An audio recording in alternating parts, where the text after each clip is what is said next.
Hey guys, so I got a question from Tim about power meters. Hey Jesse, thanks for all the great content. Thanks Tim, appreciate that. I'm interested in your view on power meters. Firstly, pedals versus other options like cranks. Thankfully, the power meter market is really good these days, so I don't have a strong recommendation either way, whether you get a pedal power meter, a spider based, a crank based. I don't have too much to say in terms of the specific place of the power meter. You just need to buy the good power meters that have been shown to work well. So guys like Shane Miller do really good testing. So if you're considering buying a power meter, check what Shane Miller has to say about it, because he seems to be the best source, and DC Rainmaker as well for stuff these days. But for me, I really like the pedal-based power meters, especially the Fivera Assioma. I think it's not just me that says they're good power meters. Everyone rants and raves about the Assiomas. So just on the pedals, I think firstly, they're just easier to install. You just, whatever bike you have, it doesn't matter. You just put them on. The other good thing is that if you do happen to change bikes, you just take the pedals off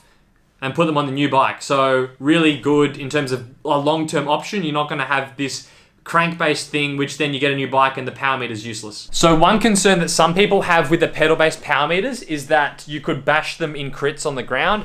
I haven't really found that to be the case. So this is the gravel. I've got a set on the gravel and the road bike. So you can see there's a couple of little scuffs here. It's much worse on the road bike. So I have hit the ground.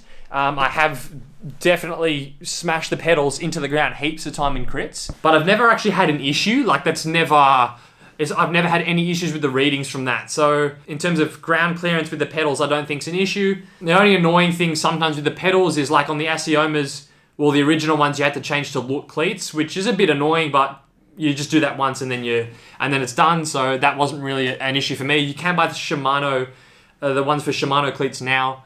So in short, I think pedal-based power meters these days are probably my preferred. That's just what I've found to work really well. And it's what if a rider I coach asks, hey, I'm looking to get a power meter, what should I get? I just say get the Fivera Assioma. So left side only versus dual-sided.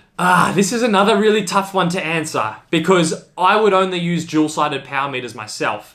I just prefer that it's measuring both legs and you're getting a more accurate measurement of your power output.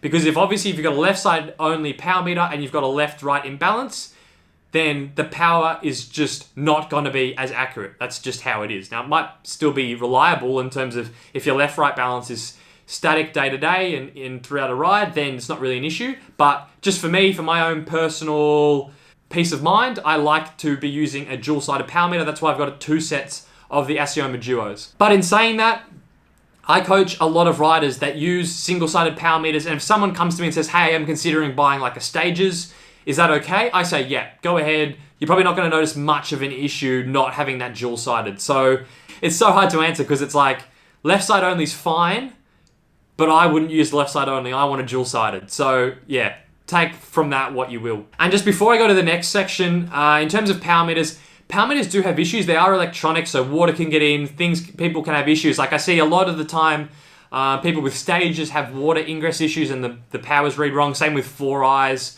Same with even Quark. Like I had Quarks years ago that had some issues. So the main thing if you're buying a power meter is that I would buy it from somewhere where you can take it back. Like I would buy it from a shop where it's easy, if you do have an issue, that you can take it back there and say, hey, this is having an issue, can you send it back to be looked at for warranty?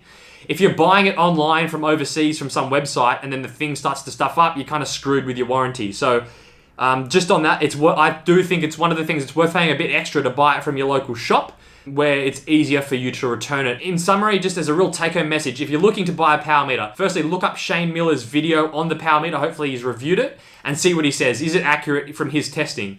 If it's accurate, then you got to look at where it is on the bike. As I said before, I prefer pedals just for ease of installation and then having it as a long-term option if you change bikes. I would go for pedals. Then if for whatever reason you don't want to use a pedal-based power meter, maybe you're on a Speedplay and you want to stick with your current pedals, then you'd be looking at usually the next best thing would be a spider-based option. They've generally been found to be most accurate. So something like a Quark work really well. The ones you want to stay away from would be the ones that are in like a Shimano crank.